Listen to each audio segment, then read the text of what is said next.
Saudações! Sejam bem-vindos a mais uma aula do estudo sistematizado da doutrina espírita da Casa Espírita Nosso Lar. Hoje, continuando o estudo no tomo único, estudaremos o módulo 6, Obsessão e Desobsessão, roteiro 4, Desobsessão. Nosso material do ESD inicia o estudo com o seguinte texto. Algumas pessoas deploram que haja espíritos maus. De fato, não é sem um certo desencanto que encontramos a perversidade neste mundo, onde só gostaríamos de encontrar seres perfeitos. Desde que as coisas são assim, nada podemos fazer. É preciso aceitá-las como são. É a nossa própria inferioridade que faz com que os espíritos imperfeitos pululem à nossa volta. As coisas mudarão quando nos tornarmos melhores, como já ocorreu nos mundos mais adiantados. Ver e compreender o mal é uma maneira de nos preservarmos contra ele. Inicie então o nosso texto ESD trazendo essa mensagem que nos recomenda, nos orienta que a mudança no mundo que desejamos passa pela nossa mudança interior. Se estamos vivendo no mundo de espíritos ainda imperfeitos, como todos nós somos, é natural que uns atraiamos os outros. Portanto, nosso desencanto, como diz o texto, com a existência de espíritos imperfeitos, primeiro remete a um certo orgulho, porque nós não percebemos nossas imperfeições. Segundo, a nossa convivência com espíritos da nossa mesma natureza só vai mudar, ou seja, só estaremos cercados de espíritos mais avançados quando nós igualmente avançarmos. Então, o primeiro passo para a mudança da nossa psicosfera remete ao nosso próprio esforço no melhoramento, na reforma íntima. Na obra Missionários da Luz, o espírito André Luiz, por meio da psicografia de Chico Xavier, nos esclarece. Todos possuímos desafetos de existências passadas e no estágio de evolução em que ainda respiramos, atraímos a presença de entidades menos evolvidas, que se nos ajustam ao clima do pensamento, prejudicando, não raro, involuntariamente, as nossas disposições e possibilidades de aproveitamento da vida e do tempo. A desobsessão vige, desse modo, por remédio moral específico, arejando os caminhos mentais em que nos cabe agir, imunizando-nos contra os perigos da alienação e estabelecendo vantagens ocultas em nós, para nós e em torno de nós, numa extensão que, por enquanto, não somos capazes de calcular. Através dela desaparecem doenças fantasmas, empeços obscuros, insucessos, além de obtermos, com seu apoio espiritual, mais amplos horizontes ao entendimento da vida e recursos morais inapreciáveis para agir diante do próximo com desapego e compreensão. André Luiz, então, nos apresenta que a desobsessão é uma tarefa que deve partir de cada um. Nós somos obsediados na medida em que, sejam desafetos de vidas passadas, seja nosso pensamento inferiorizado, atraem para nosso entorno, para a nossa companhia, espíritos ainda inferiorizados, espíritos que ainda se apegam ao equívoco do mal. E essa presença, essa aproximação desses espíritos vai nos causar uma série de tormentos, uma série de transtornos, uma série de sofrimentos. A forma de romper esses sofrimentos é exatamente nós nos elevarmos, nós buscarmos um padrão vibratório mais elevado, de modo que, elevando o nosso pensamento, elevando o nosso padrão vibratório, elevando nossos sentimentos, nós sairemos de um nível vibratório onde esses espíritos circulam e possamos estar melhor influenciados, melhor amparados, melhor auxiliados por espíritos mais elevados, porque nós estaremos na mesma sintonia desses espíritos. Vamos agora conhecer a prevenção das obsessões. Na obra Desobsessão, o espírito André Luiz, na psicografia de Chico Xavier, ensina: terapêuticas diversas merecem estudos para a supressão dos males que flagelam a humanidade. Antibióticos atacam processos de infecção. Institutos especializados examinam a patologia do câncer. A cirurgia atinge o coração para sanar o defeito cardíaco e a vacina constitui defesa para milhões. Ao lado, porém, das enfermidades que supliciam o corpo, encontramos aqui e além as calamidades da obsessão que desequilibram a mente. Vemo-las instaladas em todas as classes, desde aquelas em que se situam as pessoas providas de elevados recursos da inteligência, aquelas outras onde respiram companheiros carecentes das primeiras noções do alfabeto, desbordando muitas vezes na tragédia passional que ocupa a atenção da imprensa ou na insânia conduzida ao hospício.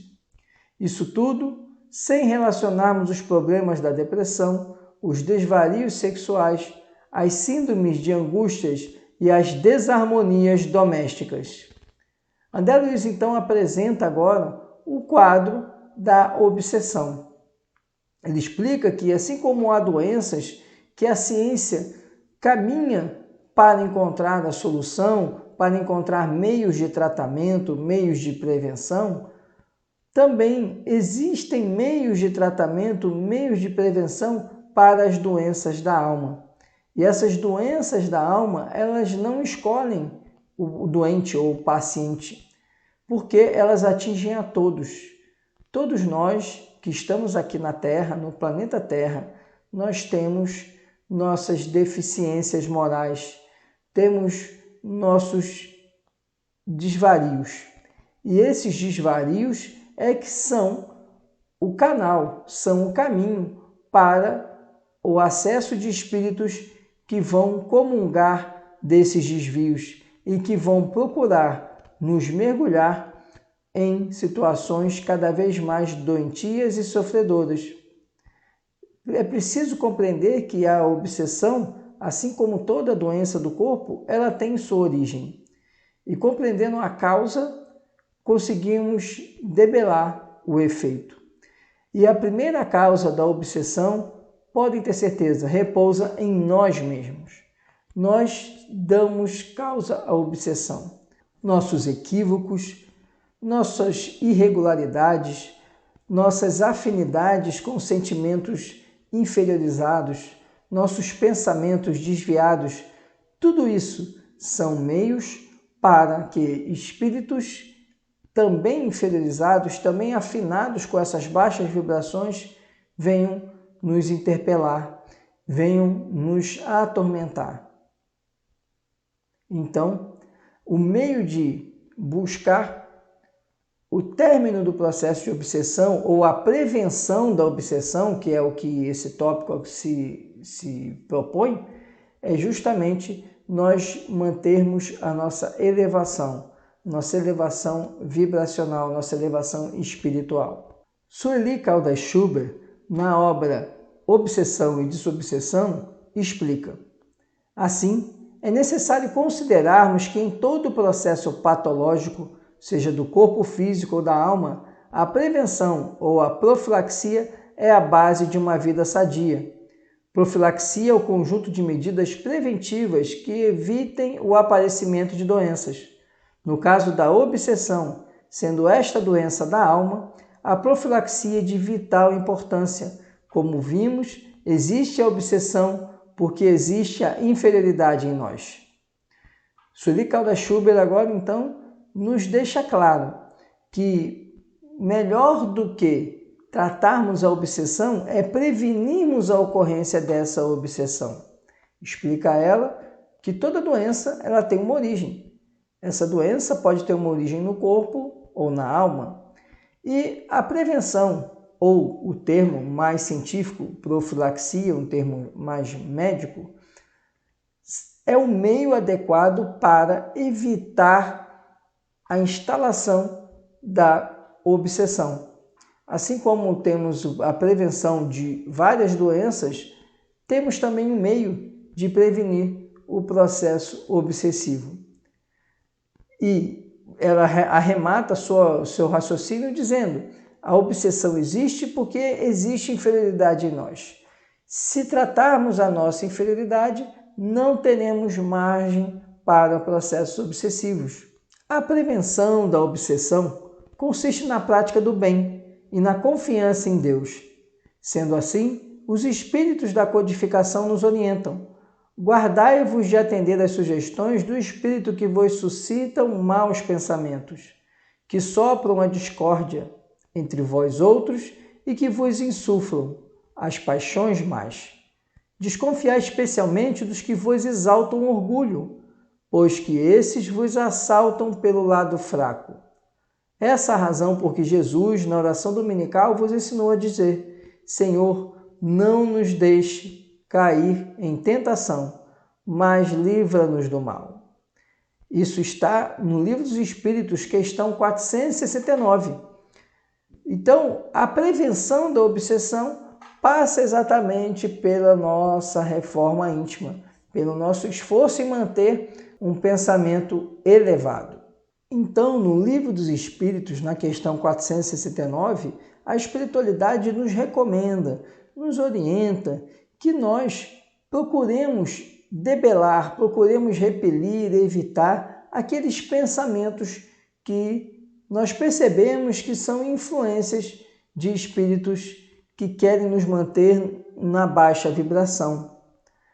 E nos sugere que sempre devemos ainda desconfiar daquelas sugestões, daquelas intuições que insuflam o nosso ego, que nos fazem acreditar que somos melhores que os outros ou mais importantes que os outros, que nos fazem sentir um sentimento de superioridade, de orgulho, vaidade, qualquer sentimento que nós percebemos não está alinhado com os ensinamentos de Jesus.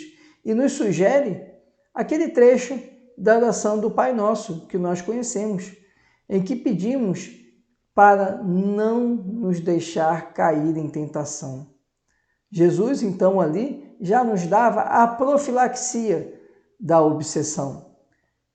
Nós pedimos, rogarmos a Deus para que não caiamos em tentação, ou seja, não permaneçamos em baixas vibrações e livrar-nos do mal, ou seja, afasta-nos da nossa tendência ainda inferiorizada de praticar o mal, de coadunar com o mal, de achar que o mal é o caminho. Sueli Caldas-Schubert, na obra Obsessão e Desobsessão, nos fala que a única profilaxia eficaz contra a obsessão é a do Evangelho, é praticar o bem e ser bom. Sueli Caldas-Schubert é muito feliz nessa frase dela, porque ela diz que não é o estudo do Evangelho, é a prática do Evangelho. Praticar o bem e ser bom é aplicar aquilo que Jesus ensinou. É lógico que nós recomendamos e nós mesmos fazemos em nossas casas o Evangelho no lar. Isso é importante porque precisamos conhecer o Evangelho, precisamos refletir sobre ele, precisamos refletir sobre nossas ações, o quanto que elas ainda estão distantes dos ensinamentos de Jesus. Mas, acima de tudo, precisamos aplicar os ensinamentos do Evangelho. Precisamos trazer o Evangelho para o nosso dia a dia, porque trazendo o Evangelho para o nosso dia a dia, faremos da nossa vida a prática do bem. Não quer dizer que não vamos nos equivocar, é natural, somos imperfeitos. Vamos escorregar aqui e ali, mas, acima de tudo, nos esforçando pelo caminho do bem, olhando os ensinamentos do Evangelho e tentando cada dia aplicá-los um pouco mais na nossa existência, estaremos praticando a melhor profilaxia ensinada e explicada aqui por Sueli Caldas-Schubert. A melhor proteção contra a obsessão é seguir o caminho do bem. estar trilhando a jornada do bem. Vamos agora conhecer o processo da desobsessão. E para isso nós vamos ler um trecho aqui da obra Desobsessão, do Espírito André Luiz, psicografia de Chico Xavier. Atendendo ao trabalho da desobsessão nos arredores de Gádara, vemos Jesus a conversar fraternalmente com o obsesso que lhe era apresentado, ao mesmo tempo que se fazia ouvido pelos desencarnados infelizes. Importante verificar que ante a interrogativa do mestre, a perguntar-lhe o nome, o médium, consciente da pressão que sofria por parte das inteligências conturbadas e errantes, informa chamar-se Legião. E o evangelista acrescenta que o obsediado assim procedia porque tinham entrado nele muitos demônios.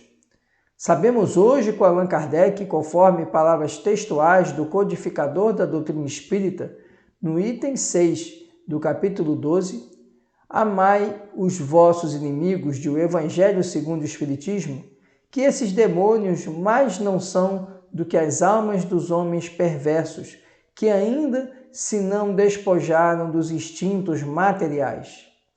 No episódio, observamos o Cristo entendendo-se de maneira simultânea com o médium e com as entidades comunicantes, na benemérita empresa do esclarecimento coletivo, ensinando-nos que a desobsessão não é caça a fenômeno e sim trabalho de amor conjugado ao conhecimento e do raciocínio associado à fé. André Luiz, então, aqui nos lembra a passagem em que Jesus é procurado por um pai desesperado em libertar seu filho de um mal, de um transtorno, que era um processo obsessivo. E Jesus, então, indagando quem era aquele com quem conversava, mas óbvio que Jesus fazia essa conversa e ele, espírito puro que é, tinha a ideia dos espíritos que estavam ali obsediando. Muito mais ele queria aplicar um ensinamento aos seus discípulos e a todos que ali estavam. Questiona quem seria aquele indivíduo, aquele espírito que estava atormentando o jovem rapaz. E então a entidade se apresenta como uma legião, ou seja, como vários espíritos que estavam ali perturbando aquele jovem. E Jesus, então, como explica André Luiz, nos mostra que o tratamento da obsessão é, antes de tudo, aplicar esclarecimento. Porque Jesus ali ele esclarecia os encarnados que estavam, esclarecia o jovem obsediado e esclarecia também os obsessores que ali estavam. Então, o trabalho de obsessão e de desobsessão, melhor dizendo, reclama de nós o esclarecimento de todos os envolvidos, o esclarecimento dos encarnados e dos desencarnados que estão ali envolvidos no processo obsessivo. E esse esclarecimento reclama, antes de tudo, amor, porque ensinar é praticar amor, é uma forma de amor porque você procura dar ao outro um pouco do que você conhece, um pouco do que você sabe. E por isso que Jesus, naquele evento, aplica o amor àquele jovem, aplica aos ouvintes, a todos que estavam ali assistindo aquela situação, aplica ao pai do jovem e aplica também aos espíritos que estavam ali obsediando o rapaz. E André Luiz arremata dizendo que a desobsessão não é uma perseguição, não é uma caça a quem é bom ou quem é mau, e sim é um trabalho de esclarecimento, de amor conjugado ao conhecimento, à fé, como explica André Luiz. Analisando o problema da obsessão num grau de maior gravidade, Allan Kardec, na obra A Gênese, capítulo 14, item 46, expõe o seguinte: nos casos de obsessão grave, o obsediado fica como que envolto, impregnado de um fluido pernicioso, que neutraliza a ação dos fluidos salutares e os repele. É daquele fluido que importa desembaraçá-lo. Ora, um fluido mau não pode ser eliminado por outro igualmente mau, Por meio de ação idêntica à do médium curador, nos casos de enfermidade, preciso se faz expelir um fluido mau com o auxílio de um fluido melhor. Nem sempre, porém, basta esta ação mecânica. Cumpre, sobretudo, atuar sobre o ser inteligente, ao qual é preciso se possua o direito de falar com autoridade, que, entretanto, falece a quem não tenha superioridade moral. Quanto maior esta for, tanto maior também será aquela. Mas ainda não é tudo. Para assegurar a libertação da vítima, indispensável se torna que o espírito perverso seja levado a renunciar aos seus maus desígnios, que se faça que o arrependimento desponte nele, assim como o desejo do bem, por meio de instruções habilmente ministradas, em evocações particularmente feitas com o objetivo de dar-lhe educação moral. O trabalho se torna mais fácil quando o obsediado, compreendendo a sua situação, para ele concorre com a vontade e a prece. Outro tanto não sucede quando, seduzido pelo espírito que o domina, se ilude com relação às qualidades deste último e se compraz no erro a que é conduzido, porque então, longe de assecundar, o obsediado repele toda a assistência. É o caso da fascinação, infinitamente mais rebelde sempre do que a mais violenta subjugação. Em todos os casos de obsessão, a prece é o mais poderoso meio de que se dispõe para demover de seus propósitos maléficos o obsessor. Kardec aqui então nos explica, na obra A Gênese, que o processo da obsessão se dá por uma ligação fluídica entre o obsessor e o obsediado. Então ele explica que para romper essa ligação é preciso um fluido mais elevado, um fluido mais purificado, de modo que, existindo esse fluido mais purificado, essa ligação fluídica ela não persista, ela não se mantenha, ela seja rompida. E como que se faz essa melhoria do fluido? Se faz através da elevação do pensamento. Quando se eleva o pensamento, se eleva o padrão vibratório, elevado o padrão vibratório, esse fluido ele não vai se manter, esse fluido deletério não vai se sustentar, porque o padrão vibratório ele se elevou. Quando nós temos um processo obsessivo, é preciso atuar para o levantamento, para o erguimento desse padrão vibratório. E explica Kardec que você vai fazer isso através do esclarecimento ao obsessor, de que ele não deve permanecer no caminho em que ele se encontra, que esse caminho é um caminho que leva a ele dor, sofrimento. Então, mostrar ao obsessor o equívoco em que ele se encontra, para que ele, através dele, esse fluido, ele se rompa. Mas, além disso, é preciso também trabalhar no obsediado, para que o obsediado também eleve o seu padrão vibratório. Então, elevando o seu padrão vibratório, ele também trabalhe juntamente com aqueles que estão trabalhando com a orientação ao obsessor no rompimento, no enfraquecimento, para debelar o processo obsessivo e a ligação fluídica. E Kardec prossegue dizendo que a grande dificuldade é quando o obsediado ele acha que não está no caminho errado. Porque, por mais que se esclareça o obsessor, se o obsediado se mantém num padrão vibratório inferiorizado, ele não vai conseguir encontrar a sua libertação do obsessor. Ou ainda que esse obsessor seja esclarecido, outro obsessor vai se aproximar. Por quê? Porque encontrará naquele indivíduo um padrão vibratório que facilita a sua aproximação dentro da sua inferioridade também. Então, é preciso atuar também no obsediado. Mas ele explica que no processo obsessivo de fascinação, isso é muito difícil.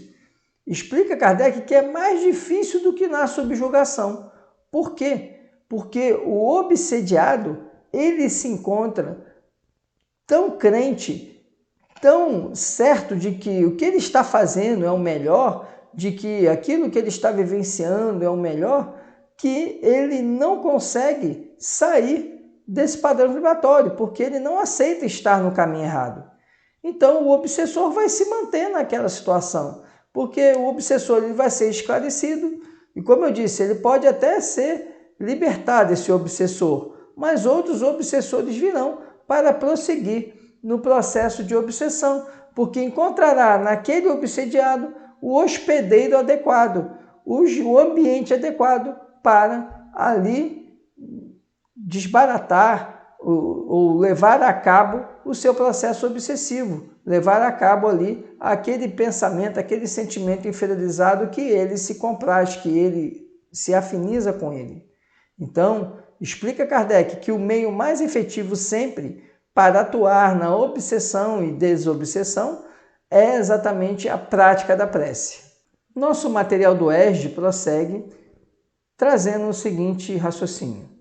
Ainda com respeito ao trabalho de obsessão, considerado nas suas inúmeras facetas, destacamos a seguir alguns trechos do livro Missionários da Luz, do autor espiritual André Luiz, nos quais podemos constatar a importância e complexidade do trabalho dos espíritos incumbidos de atender a obsediados e obsessores.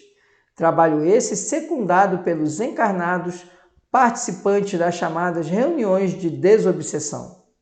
Tendo obtido permissão do instrutor Alexandre para acompanhá-lo ao trabalho de desobsessão num centro espírita, André Luiz obtém deste espírito orientador preciosas lições sobre o assunto. Eis o teor da conversa iniciada pelo autor espiritual do livro. Já conhece todos os casos? Indaguei. Todos, respondeu Alexandre sem hesitar. Dos 5 que constituirão o motivo da próxima reunião, apenas uma jovem revela possibilidades de melhoras mais ou menos rápidas.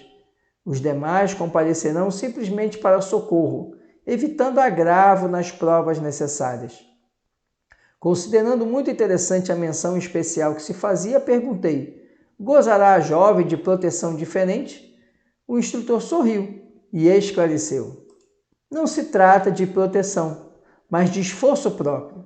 O obsediado, além de enfermo, representante de outros enfermos, quase sempre é também uma criatura repleta de torturantes problemas espirituais. Se lhe falta vontade firme para a autoeducação, para a disciplina de si mesma, é quase certo que prolongará sua condição dolorosa além da morte. A jovem a que me referi está procurando a restauração das forças psíquicas por si mesma. Tem lutado incessantemente contra as investidas de entidades malignas, mobilizando todos os recursos de que dispõe no campo da prece, do autodomínio, da meditação. Não está esperando o milagre da cura sem esforço, e não obstante terrivelmente perseguida por seres inferiores, vem aproveitando toda espécie de ajuda que os amigos de nosso plano projetam em seu círculo pessoal. A diferença, pois, entre ela e os outros é a de que, empregando as próprias energias, entrará, embora vagarosamente, em contato com a nossa corrente auxiliadora, ao passo que os demais continuarão, ao que tudo faz crer, na impassibilidade dos que abandonam voluntariamente a luta edificante. Observei agradavelmente surpreendido as emissões magnéticas dos que se reuniam ali, em tarefa de socorro, movidos pelo mais santo impulso de caridade redentora. Nossos técnicos em cooperação avançada valiam-se do fluxo abundante de forças benéficas, improvisando admiráveis recursos de assistência, não só aos obsediados, mas também aos infelizes perseguidores. De todos os enfermos psíquicos, somente a jovem resoluta a que nos referimos conseguia aproveitar nosso auxílio 100%. Identificava-lhe o valoroso esforço para reagir contra o assédio dos perigosos elementos que a cercavam. Envolvida na corrente de nossas vibrações fraternas, recuperar a normalidade orgânica absoluta, embora em caráter temporário. Sentia-se tranquila, quase feliz. Apesar de manter-se em trabalho ativo, Alexandre chamou-me a atenção assinalando o fato. Esta irmã, disse o orientador, permanece de fato no caminho da cura. Percebeu a tempo que a medicação, qualquer que seja, não é tudo no problema da necessária restauração do equilíbrio físico. Já sabe que o socorro da nossa parte representa material que deve ser aproveitado pelo enfermo desejoso de restabelecer-se. Por isso mesmo, desenvolve toda a sua capacidade de resistência, colaborando conosco no interesse próprio. Observe. Efetivamente, sentindo-se amparada pela nossa extensa rede de vibrações protetoras, a jovem emitia vigoroso fluxo de energias mentais, expelindo todas as ideias malsantes que os desventurados obsessores lhe haviam depositado na mente, absorvendo em seguida os pensamentos regeneradores e construtivos que a nossa influenciação lhe oferecia. Apenas o doente convertido voluntariamente médico de si mesmo atinge a cura positiva. No doloroso quadro das obsessões, o princípio é análogo. Se a vítima capitula sem condições ante o adversário, entrega-se-lhe totalmente e torna-se possessa, após transformar-se em autômato à mercê do perseguidor.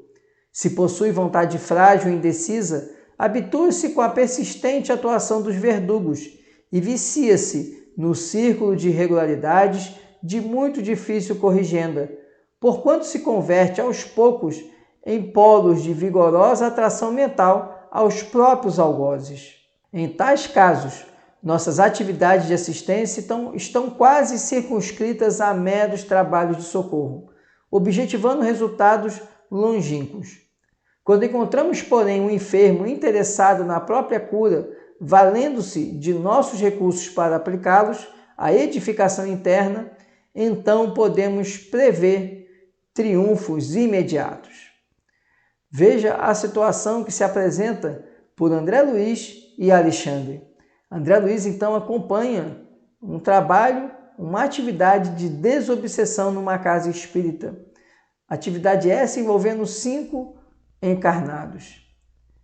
E perguntado por André Luiz e Alexandre sobre o conhecimento dos casos e sobre qual seria o prognóstico de cada um, Alexandre apresenta que apenas um caso, que era de uma moça, era um caso de tratamento mais rápido, de recuperação mais rápida. Os demais, a atuação ali, seria uma atuação de mero socorro. É aquele primeiro atendimento para tentar diminuir a dor e o sofrimento. Explica André Luiz que o que se verifica é que os eflúvios dessa jovem eram eflúvios mais intensos, porque Alexandre havia explicado que ela estava procurando se melhorar, se aprimorar. Ela estava fazendo um esforço da reforma íntima, o esforço de afastar de si as baixas vibrações, de passar a emanar vibrações mais elevadas. Deixa claro, então, Alexandre, que essa jovem ela não estava totalmente imune e totalmente curada já do processo obsessivo, mas a atuação ali do corpo espiritual, dos amigos do plano espiritual que ali estavam, utilizando-se da cooperação dos encarnados que faziam aquele trabalho de desobsessão, fazia com que ela tivesse um proveito muito melhor, um proveito completo de tudo o que estava sendo feito ali, porque ela tinha essa consciência já de que precisava buscar a sua reforma íntima. Explique então, Alexandre, que a aplicação do tratamento, a aplicação das vibrações, dos fluidos emanados pela espiritualidade com um concurso de encarnados que estavam ali naquele trabalho, na casa espírita, faz com que ela consiga se libertar desse processo obsessivo. O que não quer dizer que ele se interrompa já ali.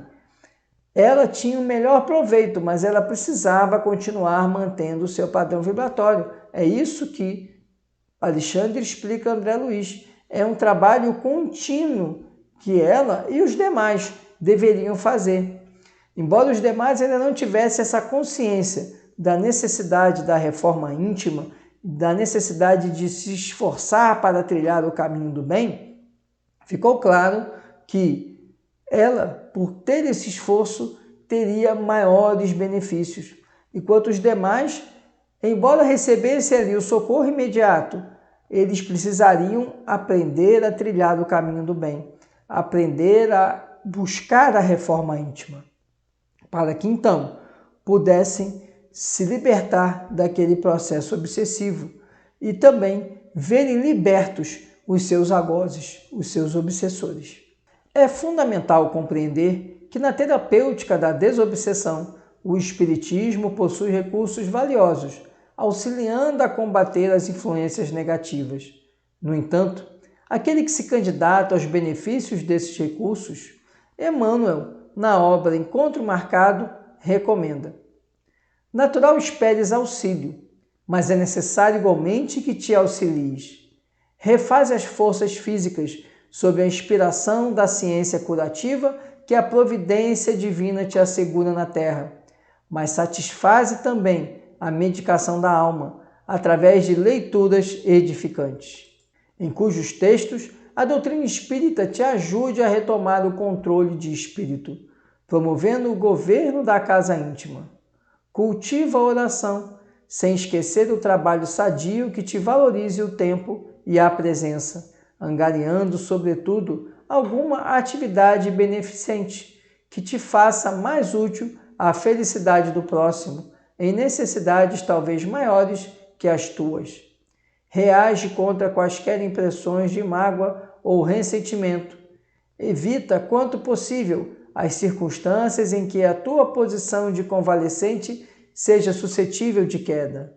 E guarda-te no convívio de irmãos cujos laços de entendimento e de afinidade te garantam um equilíbrio que ainda não pudeste de todo recuperar. Meditemos no esforço generoso daqueles que nos amparam e saibamos colaborar com eles, a benefício nosso. O enfermo, mais ricamente assistido, deve cooperar com o médico que o atende para que se possa curar. Veja agora aqui que Emmanuel dá a receita completa da desobsessão. Explica Emmanuel que a desobsessão exige o esforço para que mantenhamos as boas vibrações, os bons pensamentos. E, da mesma forma que o doente, para ter sucesso no seu tratamento, não adianta os melhores médicos estarem acompanhando o doente se ele não quer fazer uso do remédio necessário. Os bons médicos estão à disposição, os benfeitores, os trabalhadores da seara do Cristo estão ao nosso redor para nos auxiliar, mas depende do nosso esforço que esse auxílio tenha êxito. Não podemos esperar que apenas a influência dos bons espíritos seja suficiente para curar nossas dores da alma. É preciso que atuemos positivamente na busca da solução das mazelas espirituais que ainda nos assombram. E para fazer isso é necessário a prática da prece, a prática das boas ações, do bom pensamento, da persistência no caminho do bem, a aplicação do Evangelho, o estudo do Evangelho e sua aplicação em nossa vida. E, acima de tudo, o exercício do perdão até mesmo aquele algoz que está nos obsediando. Embora não tenhamos conhecimento do que o leva a essa prática, é necessário que busquemos perdoá-lo e que também recebamos dele, tenhamos humildade de pedir a ele o perdão por qualquer transgressão que tenhamos cometido contra ele nessa ou em outra existência, para que então a assistência desses irmãos espirituais que estão a todo momento prontos a auxiliar a quem quer que necessite e que se coloque em condições de receber esse auxílio, tenhamos o êxito, como Alexandre relata para André Luiz em Missionários da Luz. Para ter esse êxito, para debelar o processo obsessivo, é necessário tratar a todos, é necessário buscar orientar a todos, encarnados e desencarnados, na prática do bem, na orientação necessária a buscar a reforma íntima para que sejam libertados dos grilhões que os prendem ainda, que os arrastam por momentos de sofrimento, o obsediado e o obsessor. Esse era o conteúdo que tínhamos para estudar na aula de hoje. Muito obrigado pela atenção. Fique com Deus, muita saúde, muita paz.